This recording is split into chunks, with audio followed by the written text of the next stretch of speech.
You said you were open to changing your mind. What would change your mind? About nuclear war, I think there's nothing that would change my mind on that. Uh, Okay. I just don't see it.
Do you have a time limit on what you do? We can do a time limit. Yeah, whatever you're comfortable with. Let me grab my noteboard here. What's your name? My name's David, and you said your name is Bernie. Right. Okay. How do you spell that? Bernie. All right. Bernard for formal. Okay. Awesome. And again, my name's David. It's great to meet you. Thanks for stopping. Um, did I explain what I was doing okay? Yeah, yeah. As far as you went, I mean, Yeah. why you here? Are you from Olympia and all those kinds of questions? You can go a long way. Yeah, I live here in Olympia. I've been living here a little over 20 years. Um, and yeah, I'm just out here interviewing folks in my community about something that is meaningful to them, something that they think is true. And I'm asking questions that help us explore how you arrived at the conclusion and what supports your confidence that it's true. Yeah, And you're okay if I record? sure. Okay, great. And then you put it on YouTube. Yeah, yeah, that's okay. Sure. Cool. Uh, I'm an activist, and I try to get out the word. I spent the whole day yesterday up in Seattle with a big demonstration walking through downtown Okay. to the federal building to protest nuclear weapons, which I've been doing since the 70s, and before that with Vietnam War and civil rights and all that. So just it's a lot of connections, you know. Got it. So that's I'm an activist, and I'm trying to make people aware because I think we're on the edge as a human race, life on Earth, but because of possibility of nuclear war. A lot of people are dying because of the fallouts from it already, and and the climate. Those are the priority issues, but there's a lot of stuff connected to that, you know. Okay. So So that's my agenda. you're an activist that wants to raise awareness about the potential of nuclear war and its danger. Climate destruction, right? Okay. All right. What why do you want people to be aware of that? Well, because of my understanding, and I'm not the only person. A lot of the people that were there yesterday, that what's going to stop nuclear war? What's going to stop making nuclear weapons? It's the people saying no to it. But heck, the powers that be here and elsewhere, uh, that's their security blanket or their way of maintaining power Mm, to control their country or whatever they want to do, you know? So, we got the United States and Russia and going at it, and the United States is very concerned about China. So it's uh, they say it's only to scare the other party to keep their power by by their possession of the things. Hmm. You know, Okay. What is something true about nuclear war, do you think? is this being recorded? Yes. Okay. Is What that is okay? true about nuclear war? Yeah. Uh, well, our awareness of the truth about nuclear war is with the first atom bombs being exposed or used Hmm. in Japan at the end of World War II. It blew up Hiroshima and Nagasaki. That was pretty dramatic. I mean, a couple 100,000 people Yeah. killed instantly. And the atom bomb was huge. And we can go into the first test at Trinity in New Mexico. Oh my God, before the war, July 15th, 1945, before the bombs were used in Hiroshima. And the people that developed it, the fellow that led the way there to the actual building of the atom bomb, quoted the Bhagavad Gita about the sun and the dramatic um,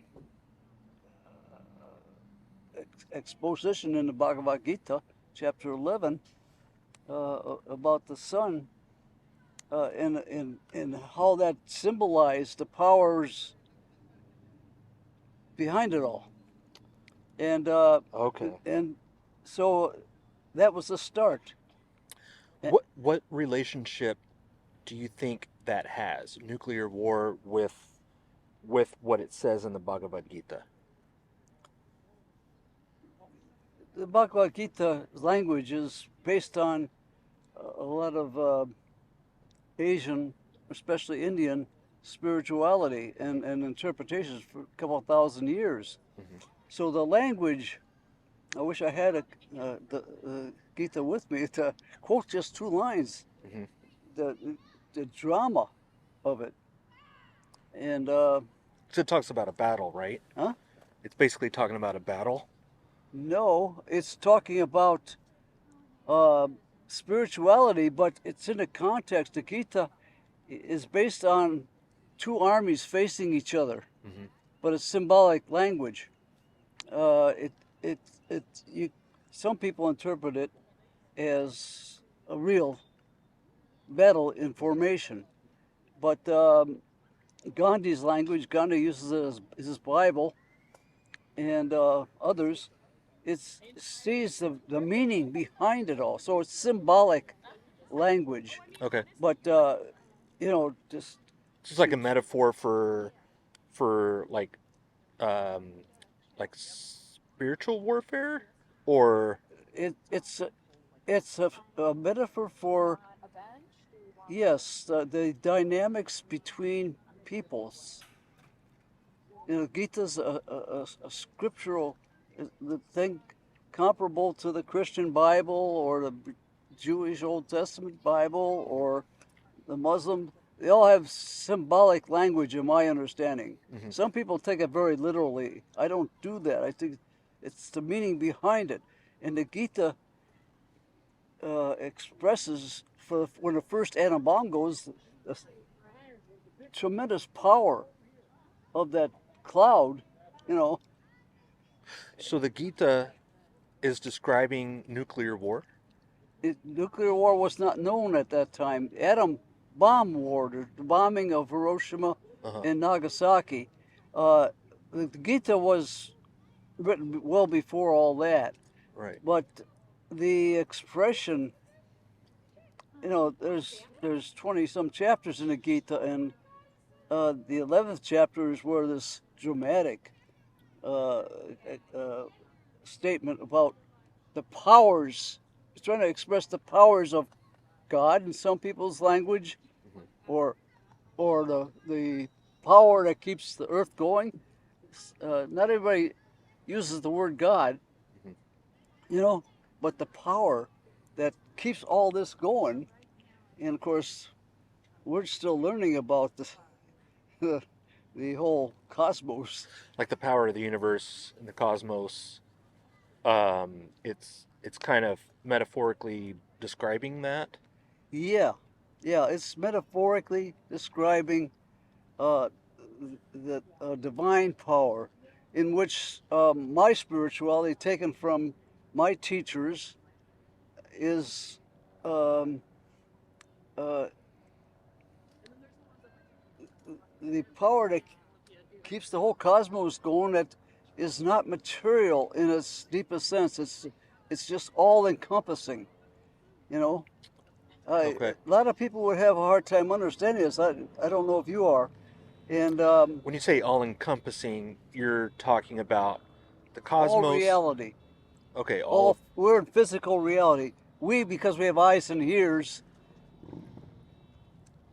think in terms of physical things. Mhm. But um, behind all that is this power that is indescribable in many, if you want to put it that way. Okay. It talks about a power that we're not able to describe in a physical manner. We describe it in a physical manner because that's what we know how to do. Yeah. Okay. We have language, etc. But Okay. it's spiritual, intangible, but real as we understand it. Okay. You know, it's not that my describing it this way is going to prove to you, but if it makes sense to you and others, uh, because of your own seeking, you Uh-huh. know, your own search for what is going on here, Yeah. you know. So So it so the Gita describes things that we have a hard time putting in words. yeah, yeah. Okay. Is there a main message that you take away from the Bhagavad Gita? Um, I, I, I suppose I could say that I take a lot of things out of the Gita. It Hmm. has a lot of concepts, and one of them is what do you call it? Detachment. Okay. Detachment. In other words, I can control what I do as far as I physically am able. I can pick up so much weight, you know, Okay. and that's as far as I'm limited. So, it, to go into it, the second chapter has a set of things that really describes it well. But there's a lot of it in the rest of the book too.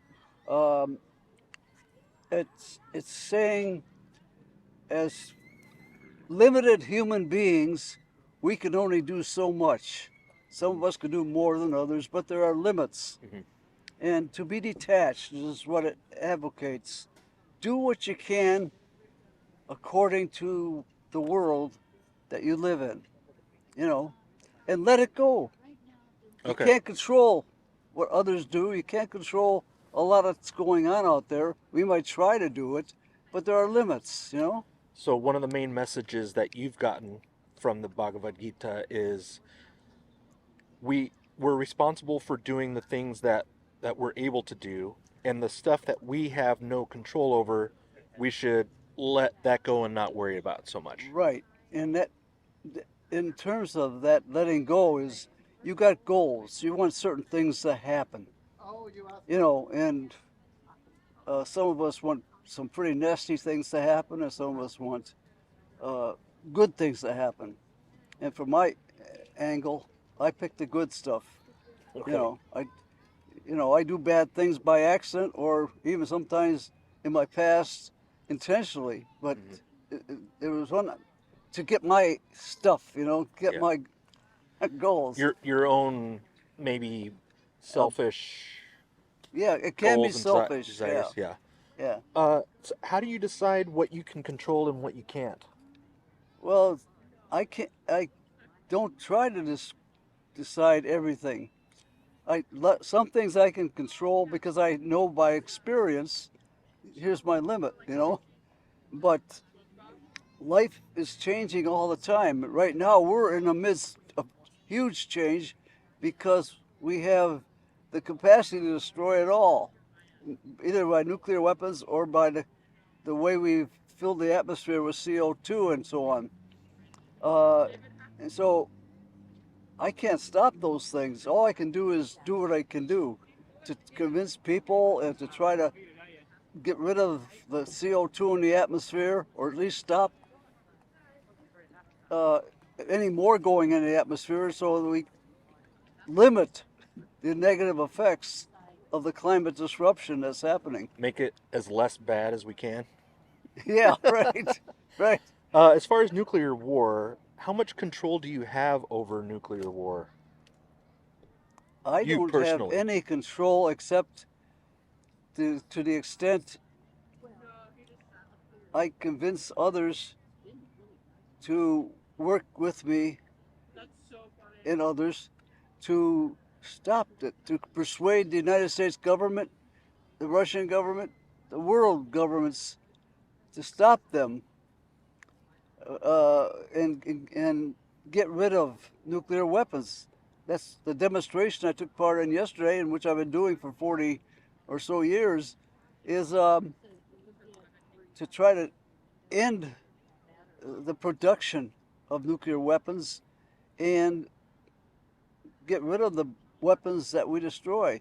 We have 1,500 or whatever number of nuclear weapons up here on the Hood Canal at the sub base Bangor, the Navy Trident submarine base.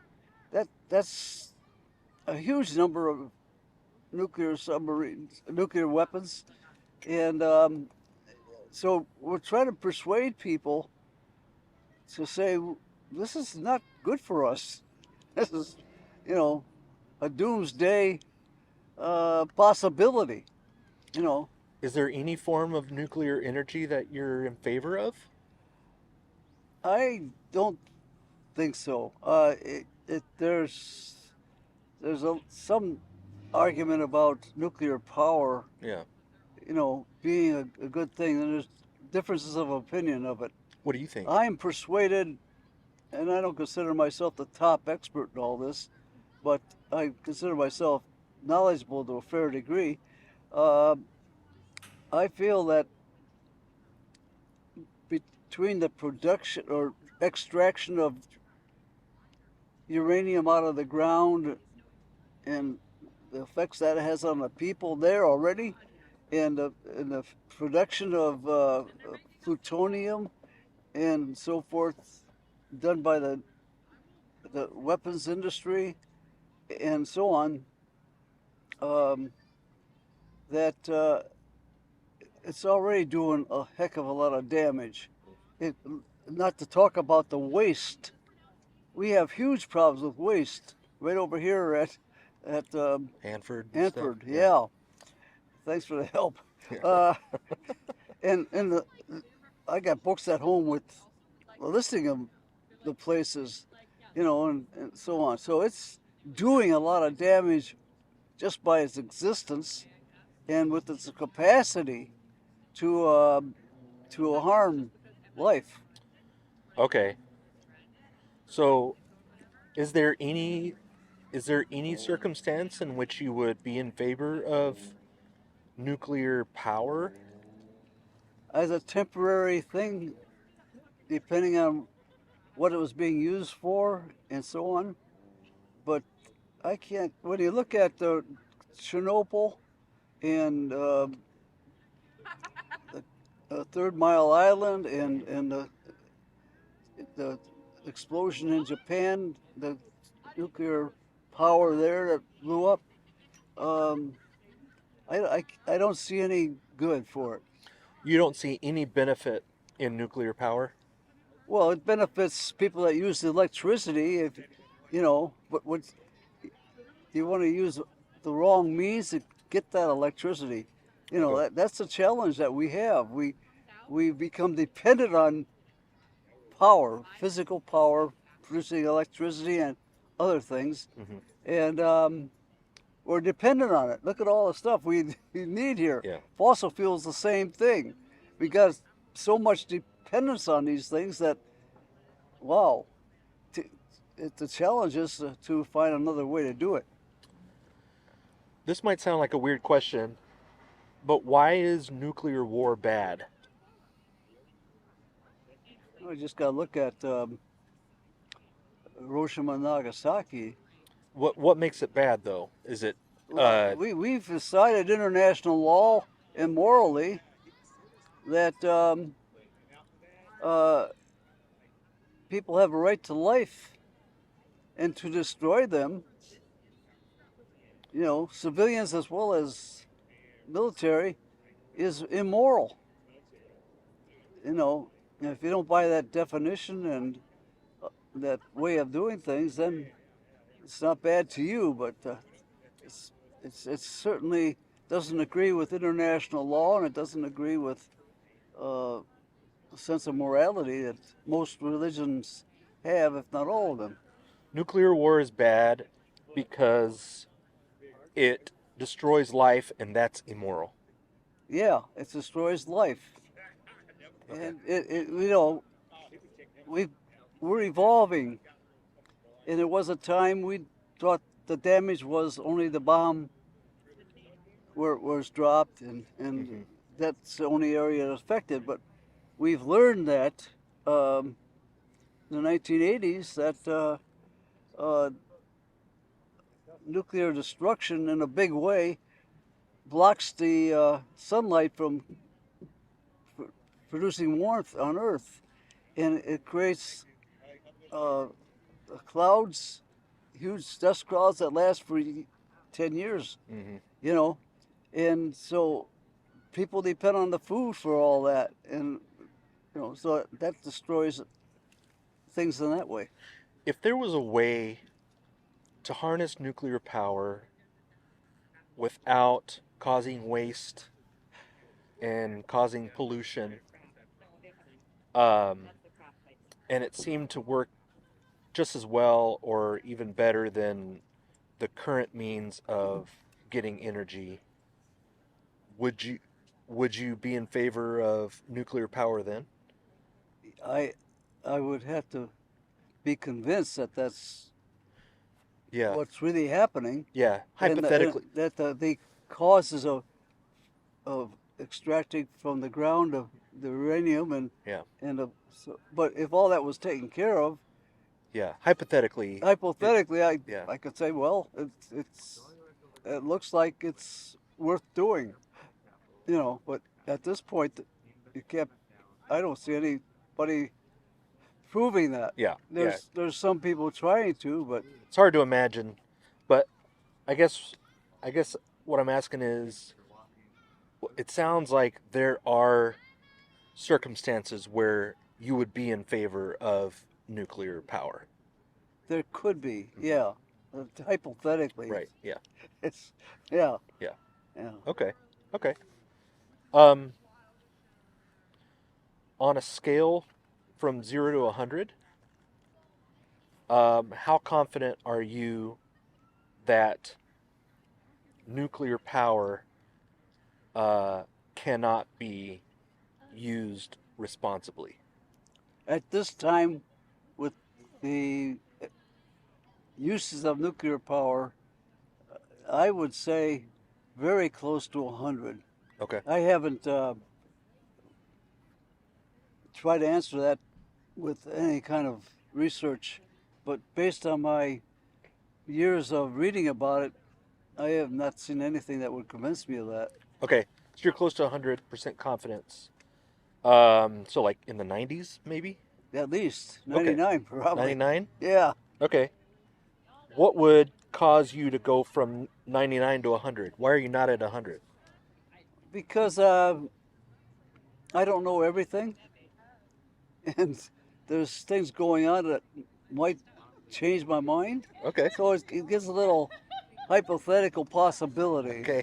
So you're leaving yourself a little bit of wiggle room there. Yeah, it's just, there's too many people with absolutes on everything, and those are usually fundamentalist type people, and I'm not a fundamentalist that way, but You wouldn't call yourself an anti-nuclear war uh, fundamentalist?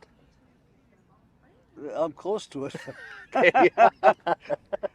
I'm close to it. Yeah. And so, if we found out in our hypothetical situation that nuclear power didn't have any major downsides of the ones that we've discussed, where would your confidence go at that point from 99 to Say that question again. I in mean, our hypothetical situation? yeah. Um, if that hypothetical situation was realized, where would your confidence go from 99 at that point?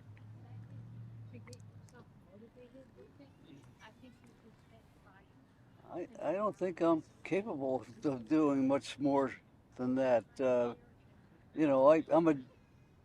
I do studying all the time about why humans are violent, and I've been anti-war since the '60s, and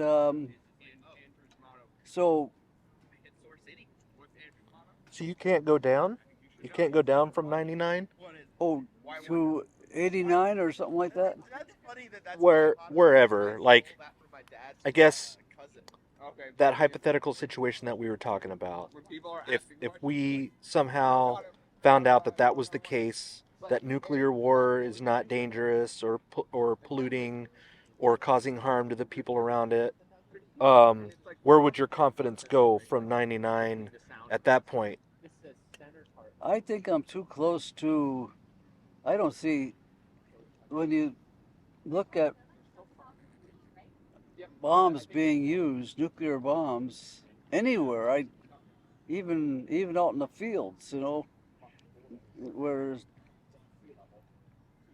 only a few people. I just don't think You said you were open to changing your mind. What would change your mind? about nuclear war. I think there's nothing that would change my mind on that. Uh, Okay. I just don't see it. Is there anything that Yeah, you could we're too imagine? close to nuclear war right now. You know, there's just uh, too many possibilities. There's 9 nations with nuclear weapons. The United States and Russia have the most, but I go to India a lot to work for peace, and India and Pakistan both have nuclear weapons. Only a few compared to us, but enough to, cause tremendous damage. Yeah. Tremendous damage. Including global warming by blocking the atmosphere with dirt. Yeah. What's the appropriate amount of nuclear weapons a nation should have? None. Okay. None. That's what nuclear abolition is about. They've been working for it. Yeah. You know, uh, it's just, and it's more than just the possession of nuclear weapons. It's the mental, moral dynamics of human motivation. That's another part to get into. Uh,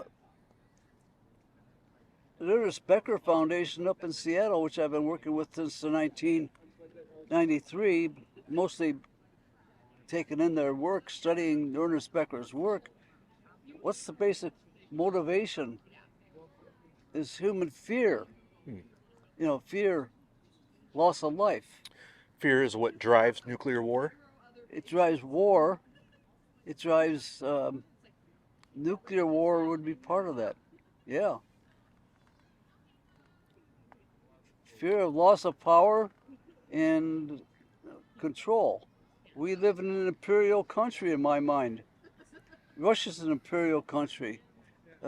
China is in that realm, let alone a place like India or Pakistan that are not the same scale, but they're all trying to establish their own power orbit, and who knows what the ultimate thing is. You were talking about the other countries that have nuclear weapons. If they maintained their amount of nuclear weapons and the United States decided to get rid of all of theirs, would you be okay with that? No, definitely not. Nobody should have nuclear weapons. Would that be a step in the right direction? I think, yeah, it could well be if the United States would do it. I see the United States is leading the way right now, but um, if the United States would get rid of nuclear weapons, it would be flabbergasting to everybody, I think. Do you think it would affect the amount of nuclear weapons the other countries have? Uh, that's I never speculated about that, but it would seem that it would cause disruption in other countries. It would raise the issue. Where does that leave us? And the people on both sides of that question, Yeah. you know? Would you feel safer if that were to happen? If everybody had them but us? I would feel heartened by it. Okay. Yeah, I would definitely feel heartened. I don't know if I'd feel safer. Um, uh, I would feel that there's greater possibility now that we could be safer, you know, because right now the United States pretty much is leading the way in terms of weapon development, all weapons. You know, we've got a huge amount of our tax money going into weapons development, and you know, we lead the next 10 nations, roughly speaking, in terms of the amount we spend on weapons. So what that hypothetical thing about the United States getting rid of nuclear weapons is just seems such a flip flop. I can't see it happening because not just like that. If the United States people rose up to say, get rid of it, you know, that would, I think, quite possibly work. It would be more conceivable that the United States people rose up and others from other countries supported that. You know, what, you know, it's just we're so locked into it. You know, I got books I read on this stuff, and you know, we're so locked into number one being the top. Our leaders are uh, greatly influenced by a group of core leaders that we can't let any nation rise up to be stronger than us in terms of weapons and ability. And that started years ago. So, you know, it's just the hypothetical things you're getting at are really hypothetical and perhaps worth getting into, but we just got to take the first step first. Yeah. How optimistic are you about the impact of your efforts? I'm not optimistic about my individual efforts at all. I know I do good, like demonstrating yesterday. Uh, how many people I affected? I'd be glad to have affected one. Although I talked to a number of people, Mm-hmm. and a number of them know me already. Um, so I don't even consider how effective I am. I just try to do what I can do. Mm-hmm. Is there a way to find out how much impact you make? I suppose you could devise an interview with people that know me and know my history Mm-hmm. and get some kind of a scale and handle on it. But I know people respect me. And I really appreciate the work that you do as well. Thank you. I'm curious, if you found out that you had no impact, would you still be an activist?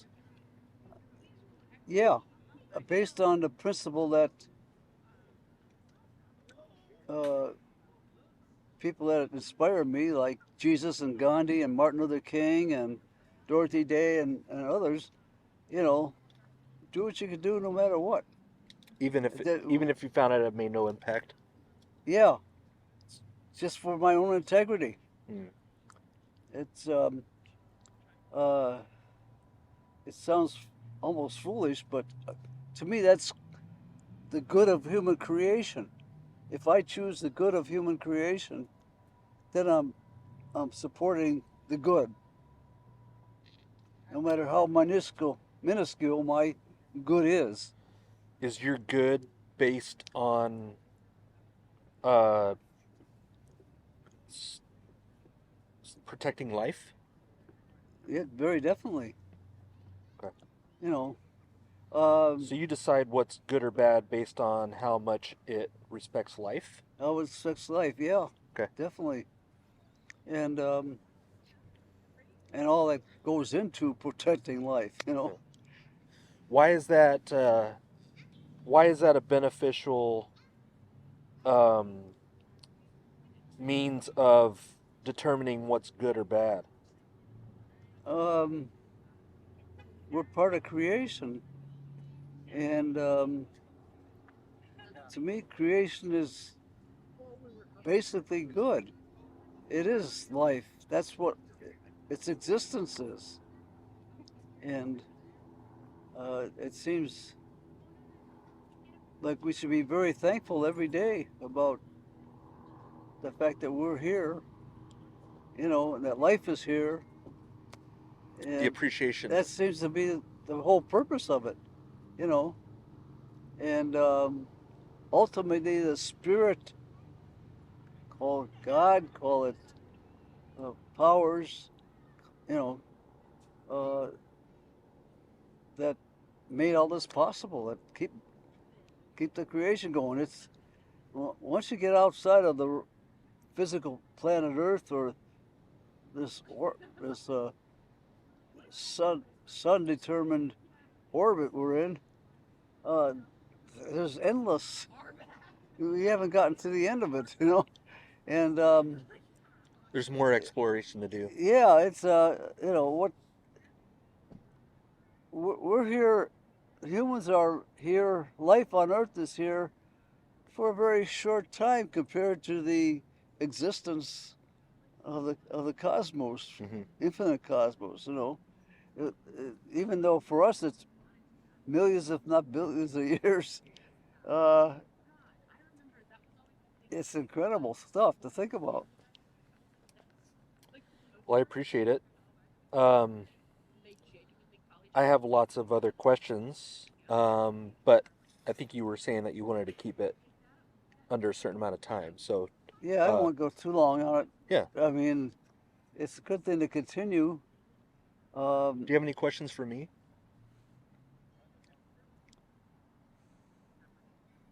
uh, what do you see? What do you know? You get this put on YouTube. Do you have a sense of where that goes? How is that used? These conversations? These Yeah, the interviews? stuff. You know, yeah, the stuff that you would put on. Yeah. You know, it's definitely unknown because there's so much on YouTube. You're, I guess, It can you, depends on how it catches a hold, right? yeah. Um, I guess I'm not sure what you're asking. Can you What rephrase it? effect, in terms of people's appreciation of your YouTube question Channel or presentation? You know, do you have any experience that says, well, this kind of stuff we're talking about uh, attracts all these people, or just a few people? You know, that kind of thing. I see. Well, my YouTube channel is pretty small. Like I don't think I have I don't think I have even like 300 subscribers. So you have a So, channel. I didn't know there were those things. Yeah. yeah, YouTube channel is where I put the interviews Yeah. that I make. Um, and so my YouTube channel is focused on giving people in my community to explore what their conclusions are, what their beliefs are, and how they arrived at the beliefs, Yeah. and how they decided that the reasons that they're using to support the belief um, warrants the confidence that they have in the belief. Yeah. Yeah. I think it's beneficial because I suspect that a lot of us are kind of walking around with beliefs without knowing why we believe it. Yeah. And I think that we can make better decisions if we have a better grasp on what reasons are sufficient. Yeah. And because I think beliefs affect behavior, Right. and Definitely. behavior affects the rest of us. Yeah. So, does that answer your question? It does. I did not know that individuals like you could have a channel, a portion of the YouTube Yeah. stuff out there. I thought once it got out there, everybody can get access to it based on a subject, not a channel. Yeah. So, Everybody has access to my channel. yeah, everybody has access, but you see your channel as affecting this community more than the broader composition. Well, it, whether you're in this community or not, you can access my channel Yeah, from anywhere with an internet connection. yeah, So basically, a channel is like a personal section where you can, create your own like lists of videos that you make or lists of videos that you like.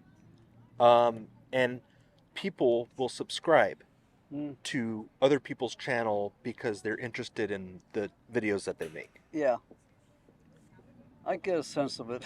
Yeah. It's just a nuance that uh, you talk about your channel and so forth. That uh, theoretically it would catch on around here first, and gradually more people would grab a hold of it. Well, there are other people around the world that do this, that Well, I have to be, yeah, that do what I do, sure, and so there's a community. There's an online community of us that do this, yeah, and we kind of share our videos with each other and promote each other as best we can. And so, um, yeah, it's kind of like having your own magazine or um, something like that where people will subscribe to it in the hopes that every time that I upload a video to my channel, yeah, they'll get notice of it, yeah. especially if they're interested in the content. Hmm. So Well, yeah, that helps, yeah, yeah. yeah, I mean, you read about a subject getting exposed, and all of a sudden, millions of people are grabbing a hold of it, and yeah, so somehow that catharsis yeah, happens, and I don't know anything about it. yeah, I know it happens. That's all. yeah. You Are you talking about like if a video goes viral? Yeah, Yeah, yeah, yeah. I mean, I think there's a lot of factors that go into that. Um, and you know, I guess I'm not as concerned about any of my videos going viral in that way. Um, you know, I think that it's important to kind of focus on why I'm doing this, yeah. and give people in my actual community um, A chance. the chance to explore their Would you say you're detached? detached.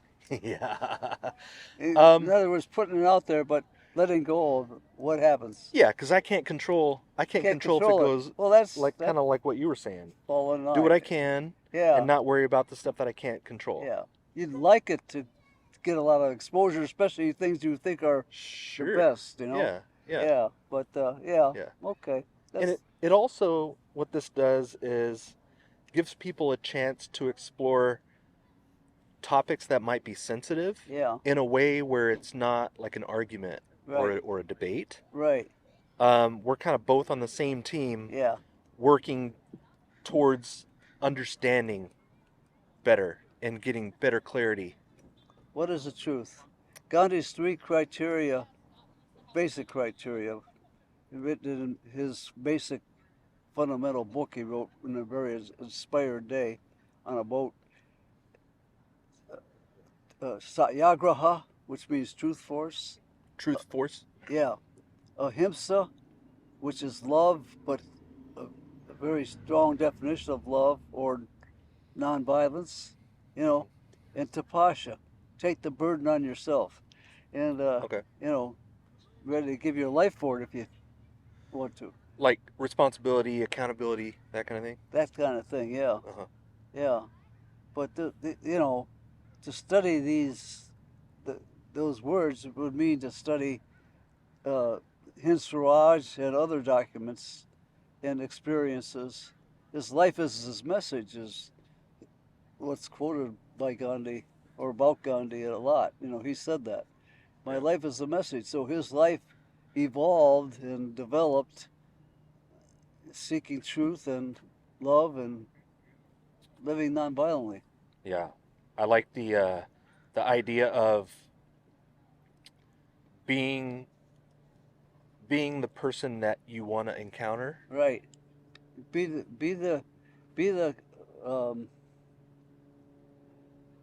what you want to happen in the world. Yeah. Yeah. Be that. Yeah. Model the behavior that you Yeah. want others to have with I you. prepared a paper to give to, as Gandhi in my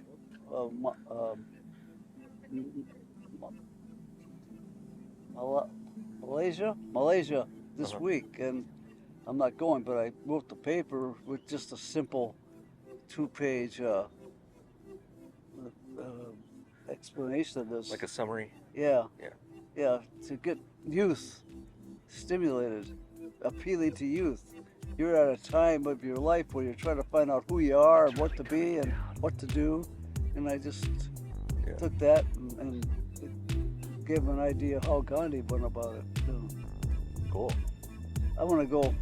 Awesome. But if you want to talk again sometime, let me know. Same here. If Yeah. you see me again out here, feel free to have another chat. Okay. It's been awesome. You're really nice to be around. Thanks. Yeah, Bernie. Bernie. Great name. David? Yes. Yeah. Thanks again for stopping. It's really coming down.